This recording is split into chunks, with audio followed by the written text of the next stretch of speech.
Our unstoppable session for today is chapter 4. Let's go there now in your book, page 9. I was pumped the first time the circus came to our little town in northwest Colorado. I couldn't wait to take our 2-year-old son Colton. He'd never been to the circus before. Well, at least that was my excuse for going. Fact was, I had never been to the circus before either. What we saw there was entertaining, but what I learned at the circus was empowering and unforgettable. This traveling circus was billed as having 20 elephants, more than any other. Sure enough, after the majority of the acts were over, in came the elephants, the highlight of the show.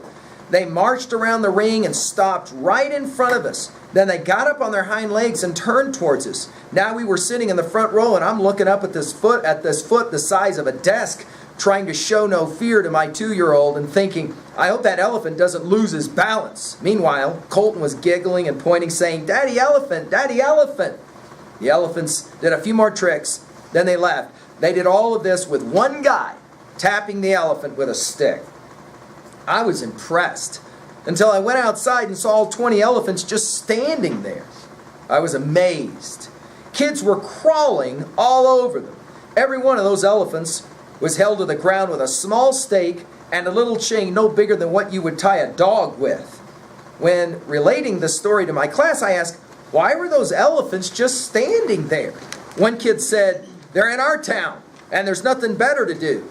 I disagreed.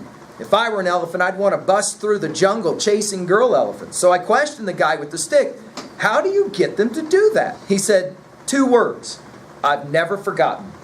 Learned helplessness. I asked him to explain. He proceeded to tell me how they conditioned the biggest and strongest animal who walks the planet Earth to just stand there. We take them when they're a baby, because even a baby elephant's really strong. We take a big, huge stake and pound it deep into the ground.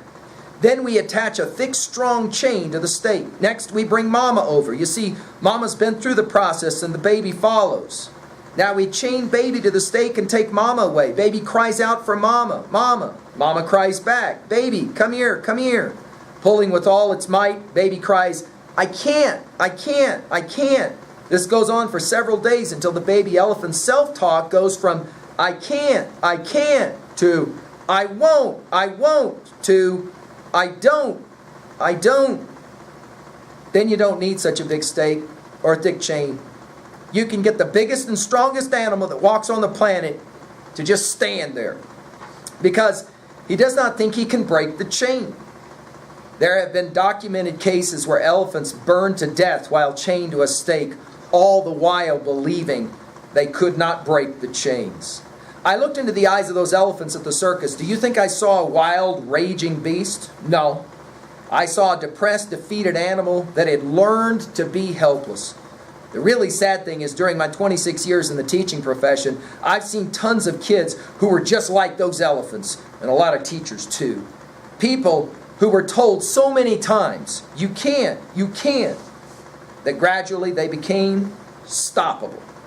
They don't. Here's a fact, my friend. You can either break the chains, or the chains are going to break you. The first day Donnie walked into my classroom, it was plain to see those chains had been holding him down for years. I didn't realize that one day I would play a small role in helping Donnie break those chains. Over 700 people got to witness it that day in the auditorium. There wasn't a dry eye in the place. Even the toughest kids in school were emotional watching Donnie on stage as he showed them and told them to fill your cup. All right, you can go ahead and shut your book. We'll get to the next lesson tomorrow. All right, now this unstoppable writing, again, we're just working to try and fill the page every day with some information. Go ahead and read what the prompt says. If you finish early, as long as you've got the entire page filled, put your packet together, show it to Miss Laird, and you're free to leave, okay?